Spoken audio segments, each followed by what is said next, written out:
All Kerala tailors association Thiruvazhiyad യൂണിറ്റിന്റെ 25ാമത് വാർഷിക സമ്മേളനം നടത്തി.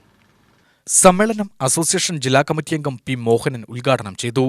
ഇതിന്റെ ഭാരവാഹിത്യം നയിച്ചിരിക്കുന്ന സെക്രട്ടറി, അതിന്റെ കമ്മിറ്റി അംഗങ്ങൾ പൂർണ്ണമായിട്ടും അതാത് വർഷങ്ങൾ അവർ എത്രത്തോളം പ്രയാസങ്ങൾ അനുഭവിച്ചിട്ടാണ് ഈ സംഘടനയുടെ പ്രവർത്തനങ്ങൾ നടത്തുകയും അതേപോലെ തന്നെയാണ് ആ സംഘടനയുടെ താഴെ കിടക്കുന്ന എല്ലാ അപേക്ഷകൾക്കും മുകളിലും ധനസഹായങ്ങളും അതേപോലെ തന്നെ ക്ഷേമനിധി അടയ്ക്കലും SHG ഗ്രൂപ്പുമായി ബന്ധപ്പെട്ട ലോണുമായിട്ടുള്ളതും അതേപോലെ തന്നെ കിടപ്പ് രോഗികൾക്കുള്ള വിഷയങ്ങളെക്കുറിച്ചും എല്ലാം നമ്മുടെ സംഘടനപരമായ അപേക്ഷകളും ആ ധനസഹായം കിട്ടുന്നതിന് വേണ്ടി സംഘടനയിൽപ്പെടുന്ന ആ കമ്മിറ്റി അംഗങ്ങളും അത് നിരന്തരമായി പ്രവർത്തിച്ച് അത് നിങ്ങളുടെ കയ്യിലേക്ക് എത്തിക്കുവാൻ വേണ്ടി ഒരുപാട് പ്രയാസങ്ങൾ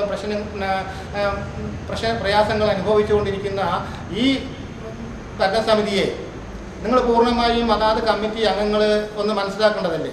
നമ്മൾ ഒരു വർഷത്തിൽ ഒരു പ്രാവശ്യം നമ്മുടെ സംഘടനയ്ക്ക് വേണ്ടി ഒരു ദിവസം നമുക്ക് ഇന്ന് ചെലവഴിച്ച് സംഘടനയുടെ നടത്തിപ്പുകാരും അതിൻ്റെ പ്രയാസങ്ങളും എന്തൊക്കെയാണ്, ഏത് തരത്തിലാണ് നമ്മുടെ സംഘടന ഇപ്പോൾ കൊണ്ടുപോകുന്നത് എന്നുള്ളതൊക്കെ ഒന്ന് അറിയാനുള്ളൊരു മാനസിക അവസ്ഥ നിങ്ങൾക്കുണ്ടാകണം. സുനിത അധ്യക്ഷയായി. പ്രേമകുമാരി, കെ സുനിതാമിനി, കെ കൃഷ്ണൻ എന്നിവർ പ്രസംഗിച്ചു. അംഗങ്ങളുടെ മക്കളിൽ ഉന്നത വിജയം നേടിയ വിദ്യാർത്ഥികളെ ആദരിച്ചു.